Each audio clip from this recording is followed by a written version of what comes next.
Students, আজকে আমরা class 10-এর যে সপুষ্পক উদ্ভিদের নিষেক প্রক্রিয়া রয়েছে সেই নিষেক প্রক্রিয়ার টপিকটি নিয়ে আজকে আমরা আলোচনা করব। তাহলে আমরা কি জানি, নিষেক প্রক্রিয়াটা হচ্ছে এক ধরনের যৌন জননের মধ্যেই আমরা দেখতে পাই। সেই যৌন জননের হতে গেলে নিষেকটা খুবই গুরুত্বপূর্ণ। তো এখানে কি হয়, দুটো গ্যামেট, পুং গ্যামেট আর স্ত্রী গ্যামেট, তাদের দুজনের মিলন ঘটে। এই মিলন প্রক্রিয়াটাই হচ্ছে নিষেক প্রক্রিয়া বা ফার্টিলাইজেশন। সপুষ্পক গুপ্তবীজী উদ্ভিদের ক্ষেত্রে এই নিষেক প্রক্রিয়াটা কিন্তু খুবই গুরুত্বপূর্ণ।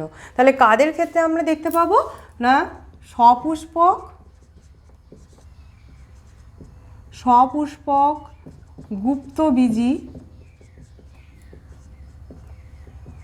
গুপ্তবীজী উদ্ভিদের ক্ষেত্রে আমরা এই নিষেক প্রক্রিয়া দেখতে পাবো, যেটা খুবই উন্নত ধরনের হয়। এই নিষেক প্রক্রিয়াতে আমরা কি বললাম, তাহলে পুং গ্যামেট আর স্ত্রী গ্যামেট,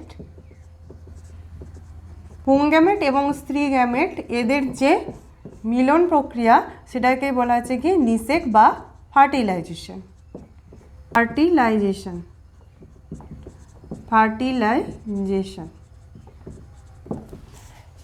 এখন উদ্ভিদের ক্ষেত্রে এই পুং গ্যামেট কীভাবে উৎপন্ন হয়, স্ত্রী গ্যামেট কীভাবে উৎপন্ন হয়, সেটা আমাদের প্রথমে দেখতে হবে। তাহলে আমরা কি জানি, পুরুষের ফুলের মধ্যে একটি স্তবক রয়েছে যার নাম হচ্ছে পুংস্তবক। সেই পুংস্তবকের পরাগধানীতে পরাগরেণু থাকে। সেই পরাগরেণু মাতৃকোষগুলো তখন কী অবস্থায় থাকে না, ডিপ্লয়েড প্রকৃতির হয়ে থাকে, 2n। তাহলে আমরা প্রথমে কি দেখব না, পরাগরেণু সৃষ্টি।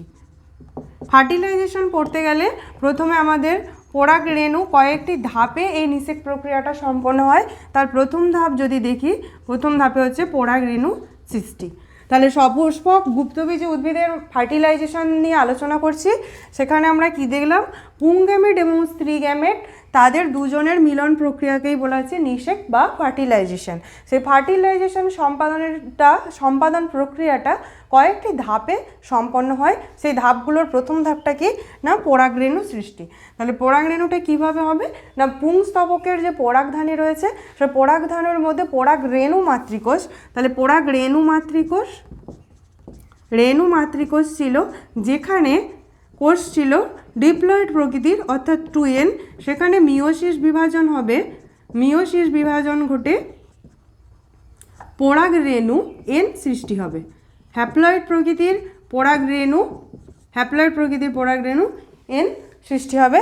তাহলে এটা প্রথম আমরা কি দেখলাম, পরাগরেণু সৃষ্টি হলো। 2 নম্বর দেখব আমাদের স্ত্রী গ্যামেট গঠন। স্ত্রী গ্যামেটটা কীভাবে গঠিত হবে না, ডিম্বাশয় রয়েছে, সেই ডিম্বাশয়ের মধ্যে ডিম্বথলি বা ডিম্বাশয়ের যে ডিম্বাশয়ের মধ্যে এক বা একাধিক ডিম্বক থাকে। সেই ডিম্বকের যে ভ্রূণস্থলী রয়েছে সেই ভ্রূণস্থলীর মধ্যে প্রথমে একটি স্ত্রী গ্যামেট এন অবস্থায় একটি স্ত্রী গ্যামেট প্রথমে ওই ভ্রূণস্থলীর মধ্যে অবস্থান করে। তাহলে কি বললাম, যে ডিম্বাশয়ের মধ্যে এক বা একাধিক ডিম্বক থাকে, সেই ডিম্বকের মধ্যে ভ্রূণস্থলী থাকে। সেই ভ্রূণস্থলীতে প্রথমে হ্যাপ্লয়েড সংখ্যক একটি স্ত্রী গ্যামেট অবস্থান করে। এরপরে দেখা যাবে এই হ্যাপ্লয়েড সংখ্যক স্ত্রী গ্যামেটটা বিভাজিত হয়ে কি হয়েছে না, 8টি নিউক্লিয়াসের সৃষ্টি করবে, যাদের প্রত্যেকটাই হ্যাপ্লয়েড সংখ্যক। তাহলে হ্যাপ্লয়েড সংখ্যক 8টি নিউক্লিয়াসের সৃষ্টি করবে। প্রথম আমার একটি হ্যাপ্লয়েড স্ত্রী গ্যামেট ছিল, সে বিভাজিত হয়ে কী করলো না, 8টা হ্যাপ্লয়েড সংখ্যক নিউক্লিয়াসের সৃষ্টি করলো। সেই 8টি হ্যাপ্লয়েড সংখ্যক নিউক্লিয়াসের মধ্যে প্রতিটা সেল আবার আলাদা আলাদা কোষ হিসাবে অবস্থান করবে। তাহলে প্রথমে যদি আমরা ডিম্বকটা দেখি, ডিম্বকটা কীরকম,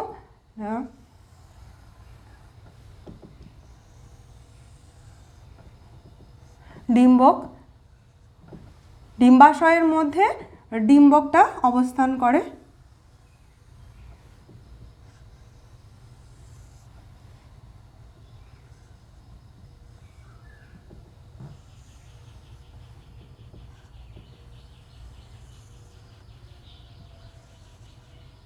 আর আমি কি বললাম, ডিম্বকের মধ্যে যেটা থাকে সেটাকে বলা হয় ভ্রূণস্থলী। তাহলে এই দিকের অংশটি, এই অংশটিকে বলা হয় ডিম্বক নাভি। ডিম্বক নাভি। এই অংশটিকে বলা হয় ডিম্বকের মূল। ডিম্বক মূল। এটি হচ্ছে ডিম্বক বৃন্ত। ডিম্বক বৃন্ত। এই অংশটি হচ্ছে মেন ভ্রূণস্থলী, ডিম্বকের ভ্রূণস্থলী। আর এই অংশগুলো হচ্ছে ডিম্বক ত্বক। ডিম্বক ত্বক। এই অংশটির নাম ডিম্বক রন্ধ্র। ঠিক আছে, এইবার আমি কি বললাম যে ভ্রূণস্থলীর মধ্যে একটি হ্যাপ্লয়েড সংখ্যক, এটা হচ্ছে ভ্রূণস্থলী, ভ্রূণস্থলীর মধ্যে একটা হ্যাপ্লয়েড সংখ্যক স্ত্রী গ্যামেট ছিল। এই স্ত্রী গ্যামেটটা কী হয়েছে, মাইটোসিস প্রক্রিয়ায় বিভাজিত হয়েছে, হয়ে 8টা নিউক্লিয়াসের সৃষ্টি হয়েছে।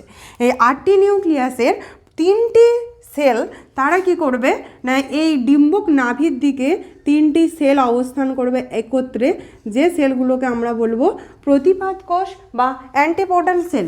তাহলে এগুলোকে আমরা কি বলছি, প্রতিপাদ কোষ। 8টা নিউক্লিয়াস বা 8টা সেল, সেই 8টা সেলের নিউক্লিয়াসের 3টে নিউক্লিয়াস বা 3টে সেল এই ডিম্বক নাভির দিকে প্রতিপাদ কোষ হিসাবে অবস্থান করছে। আর বাকি 3টে কোষের দেখব একটি কোষ যেটা ডিম্বাণু গঠন করছে, এবং বাকি যে 2টো কোষ তারা সহকারী কোষ বা সিনার্জিডস হিসাবে এই ডিম্বকের সঙ্গে অবস্থান করছে। তাহলে এটা যদি হয় ডিম্বাণু, তাহলে একটা নিউক্লিয়াস থেকে কি হলো, ডিম্বাণু হলো।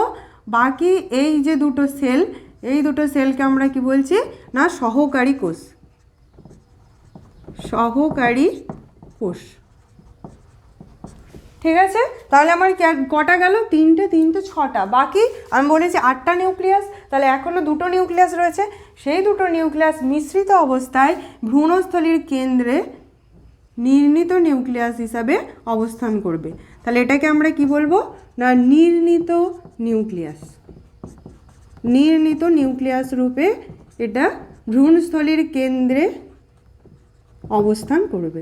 এই হলো আমার 8টা নিউক্লিয়াসের অবস্থান।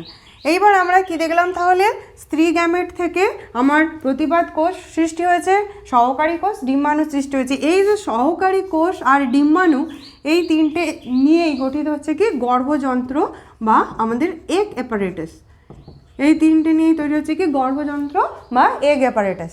তাহলে এটা গেল আমাদের স্ত্রী গ্যামেট সৃষ্টির প্রক্রিয়া। এরপরে নেক্সট স্টেপটা কি আসবে, নেক্সট 3 নম্বর স্টেপ আমরা দেখব পরাগযোগ।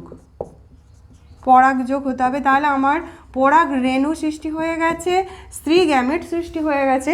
এরপরে আমাকে পরাগযোগ বা পলিনেশন হবে, হতে পারে সেটা স্বপরাগযোগ বা ক্রস পলিনেশন, সেটা বাহকের মাধ্যমে হয়। তাহলে কি হলো, সেই স্বপরাগযোগ বা ইতর পরাগযোগের মাধ্যমে পলিনেশন হবে। যখন পলিনেশন হবে তখন কি হবে না, এই যে পরাগধানীর পরাগ রেণুগুলো তারা গর্ভযন্ত্রের বা ডিম্বাশয়ের গর্ভমুণ্ডে এসে তারা পড়বে। তাহলে কি হলো, আমার ডিম্বাশয়টা এবার রাখতে হবে, ডিম্বাশয়।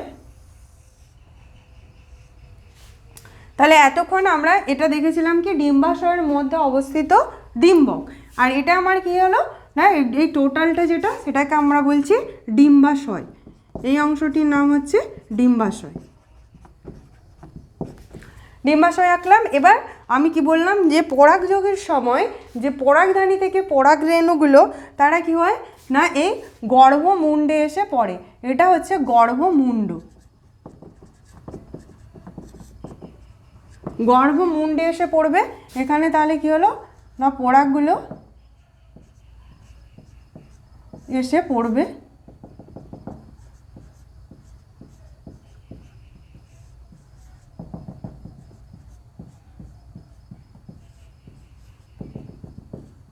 তাহলে এগুলো কি না, পরাগ রেণু। এগুলি হচ্ছে পরাগ রেণু। বোঝা গেল? তাহলে এটা ডিম্বাশয়, ডিম্বাশয়ের এগুলো হচ্ছে গর্ভমুণ্ড, সেই গর্ভমুণ্ডের ওপর পরাগধানী নিঃসৃত পরাগরেণু এসে পড়লো। এরপরে আমরা কি দেখব, এটা হচ্ছে পরাগযোগ ঘটলো। তার পরের স্টেপ যেটা নিষেক প্রক্রিয়াটা আমরা দেখব, নিষেক বা জাইগোট গঠন। নিষেক, সেখান থেকেই নিষেক প্রক্রিয়াটা আমরা এবার যদি দেখি কী রকমভাবে নিষেক প্রক্রিয়াটা হবে না, এখানে পরাগরেণু যখনই গর্ভমুণ্ডে উপরে এসে পড়ছে তখনই কি হয় না, প্রত্যেকটা পরাগরেণুর সাথে একটি করে পরাগ নালীর সৃষ্টি হয়, একটি করে পরাগ নালীর সৃষ্টি হয়। প্রতিটি পরাগরেণুতে একটা করে নালীর সৃষ্টি হয়, যেটাকে বলা হয় কি না পরাগ নালী, পরাগ নালী। বোঝা গেল?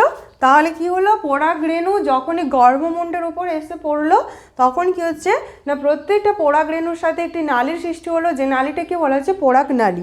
এবার যখন নিষেক প্রক্রিয়া হওয়ার জন্য কি হবে না, এই পরাগরেণুগুলো পরাগ নালীর মধ্যে প্রবেশের পরেই এটা কি করে পুং গ্যামেট গঠন করে, যেটা দুটো এন সংখ্যক পুং গ্যামেট গঠন করবে। তাহলে আমরা কি দেখলাম না, পরাগরেণুটা যখনই পরাগ নালীর ভিতরে প্রবেশ করছে সেটা কি করছে না, দুটি পুং গ্যামেট গঠন করছে, দুটি পুং গ্যামেট গঠন করবে। দুটো পুং গ্যামেট গঠনের পরে সে কি করবে না, এই পরাগ নালীর ভিতরে প্রবেশ করেছে, সে ধীরে ধীরে এবার ডিম্বকের মধ্যে প্রবেশ করবে, ডিম্বকের মধ্যে প্রবেশ করবে। এই পরাগ বা পুং গ্যামেটগুলো তখন কি করবে না, এই পরাগ নালীর সামনের দিকে দুটো পুং গ্যামেট অবস্থান করবে। এই পুং গ্যামেট দুটো পরাগ নালীর সামনের দিকে রয়েছে, আর এই পরাগ নালীটা কি হচ্ছে ধীরে ধীরে এবার ডিম্বকের ভিতরে প্রবেশ করছে। যখন ডিম্বকের কোন অংশ দিয়ে এই পরাগ নালীটা ডিম্বকের ভেতরে প্রবেশ করছে তার উপর ভিত্তি করে এর নামকরণ করা হয়। পরাগ নালীটা যদি পরাগ রন্ধ্র দিয়ে প্রবেশ করে তাহলে সেক্ষেত্রে তার নাম হচ্ছে কি না পোরোগ্যামি, তার নাম হচ্ছে পোরোগ্যামি।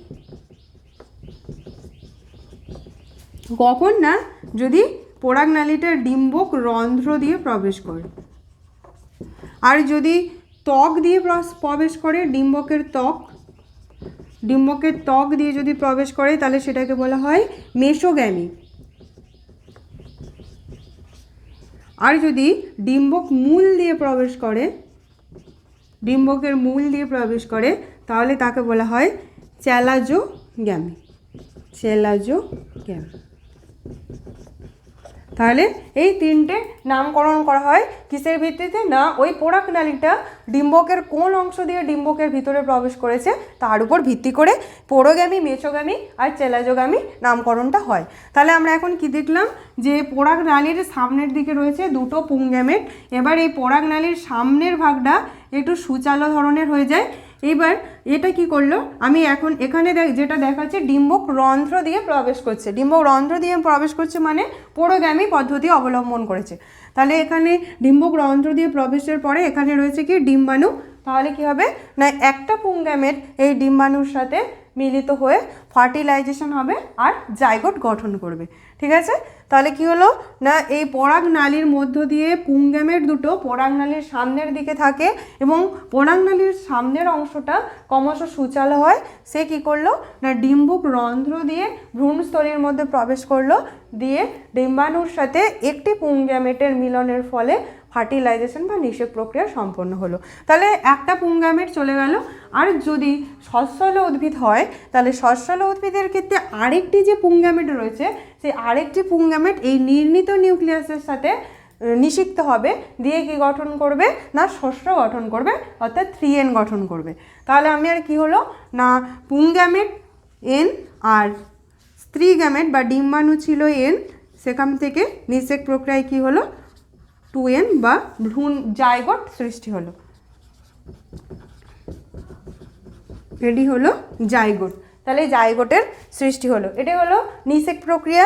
এইবার কি হবে, জাইগোটটা ধীরে ধীরে ভ্রূণে পরিণত হবে, ভ্রূণ সৃষ্টি।